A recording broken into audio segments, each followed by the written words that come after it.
আসসালামু আলাইকুম সম্মানিত কোয়েল খামারি ভাই ও বোনেরা, স্বাগত জানাচ্ছি এমআর কৃষির নতুন আরও একটি ভিডিওতে। আজকের ভিডিওতে আমরা দেখাবো কোয়েল পাখিকে কোন কৃমির ওষুধ খাওয়াবেন এবং কিভাবে খাওয়াবেন এবং পরবর্তীতে কোন কোন ওষুধ খাওয়াতে হবে, এই বিষয়গুলো নিয়ে এই ভিডিওতে বিস্তারিত আলোচনা করব। তো চলুন শুরু করা যাক। কোয়েল পাখির বয়স যখন 1 থেকে 2 মাস হবে এবং 2 মাস পার হওয়ার পর আপনাদেরকে কোয়েল পাখিকে কৃমির ওষুধ খাওয়াতে হবে। এখন আপনারা অনেকে প্রশ্ন করতে পারেন যে কৃমির ওষুধ না খাওয়ালে কি হবে এবং কোন কোন ক্ষতি হতে পারে। সাধারণত কোয়েল পাখির কৃমি যাতে না হয় এবং কৃমি হলে এই পাখি শুকিয়ে যায় এবং ডিমের উৎপাদন খুবই কম হয়, তাই কোয়েল পাখিকে 2 মাস পর পর কৃমি ওষুধ খাওয়ানো জরুরি। যদি আপনি এমনটা ভাবেন যে আমার কোয়েল পাখির তো কোনো কৃমি হয়নি, তাহলে আমি কেন কৃমির ডোজটা করাবো। যদিও আপনার কোয়েল পাখির কৃমি হয়ে থাকে তাহলে অবশ্যই আপনার ডিমের প্রোডাকশান কমে যাবে এবং আপনার পাখিগুলো দিন দিন শুকিয়ে যাবে। তাই 2 মাস পর পর কোয়েল পাখিকে কৃমির ওষুধ খাওয়ানো দরকার।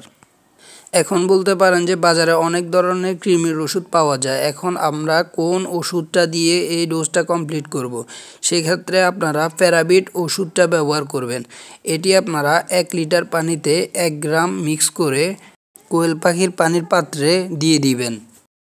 তবে এখানে একটা ব্যাপার ক্লিয়ার করে নিচ্ছি, কোয়েল পাখিকে ডোজ করানোর 12 ঘন্টা আগে আপনারা খাদ্য এবং পানি সব কিছুই বন্ধ রাখবেন। 12 ঘন্টা খাদ্য ও পানি বন্ধ রাখার পর আপনারা অল্প পরিমাণ পানিতে ভালোভাবে মিক্স করে কোয়েল পাখির পানির পাত্রে দিয়ে দিবেন।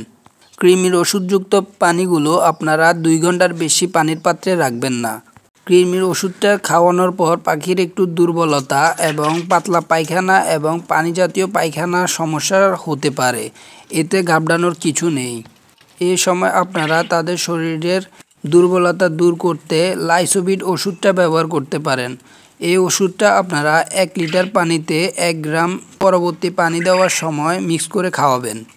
কৃমির ওষুধটা খাওয়ানোর পর পাখিগুলো একটু দুর্বল হয়ে যেতে পারে, তাই লাইসোবিটটা অবশ্যই খাওয়াবেন। লাইসোবিট খাওয়ালে আপনাদের পাখিগুলো আবার সতেজ এবং সুস্থতা ফিরে পাবে। আপনাদের যাদের পাখি সুস্থ সবল আছে এবং 140 থেকে 150 গ্রাম পার হয়ে যাওয়ার পরেও ডিম দিচ্ছে না, তারা অবশ্যই কৃমির ডোজটা করাবেন। কোয়েল পাখিকে কৃমির প্রথম ডোজটা করানোর পরবর্তীতে 2 মাস পর আপনারা দ্বিতীয় ডোজটা করাবেন। কোনো কারণে কৃমির ডোজটা কমপ্লিট না হলে এবং কৃমির ভয়াবহতা বেড়ে গেলে আপনার পাখিগুলো মারা যাওয়ার সম্ভাবনা রয়েছে। আজকের ভিডিওটি এ পর্যন্তই। পরবর্তী ভিডিও আসা পর্যন্ত সবাই ভালো থাকুন, সুস্থ থাকুন এবং এমআর কৃষির সাথেই থাকুন।